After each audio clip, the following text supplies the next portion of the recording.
इसके बाद जब हरियाणा में भारतीय जनता पार्टी, एक वो समय था जब यहाँ बीजेपी में पंडित रामविलास शर्मा बहुत बड़े नेता थे, ब्राह्मण चेहरे के रूप में पार्टी में थे। बिल्कुल सही। रमेश जोशी होते थे यहाँ, जिसका बहुत कम लोगों को पता होगा, दादरी जिले से संबंध रखते हैं जी। और रमेश जोशी पार्टी के प्रदेश के अध्यक्ष रहे हैं जी। उनके बेटे हैं संदीप जोशी जी, वो पीछे प्रदेश के महामंत्री भी थे। और जो संदीप जोशी की जो धर्मपत्नी है वो भी सरकार में एक बड़े पद पर रही हैं जी हैं।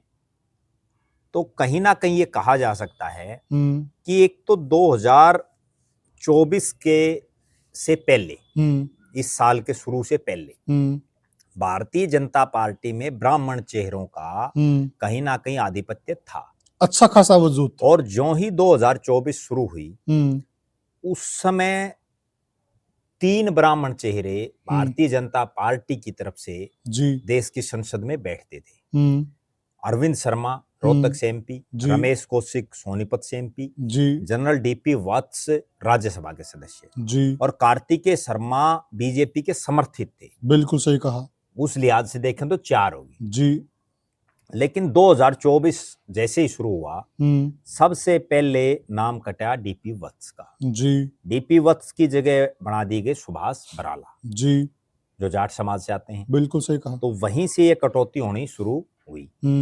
उसके बाद 2 ब्राह्मणों को टिकट दी भारतीय जनता पार्टी ने लोकसभा की जी, अरविंद शर्मा और मोहनलाल बड़ोली को रोहतक और सोनीपत से।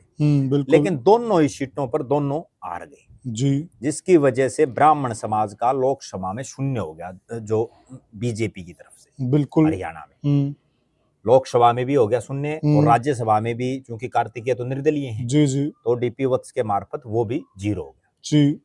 इसके बाद बात आई विधानसभा चुनाव की।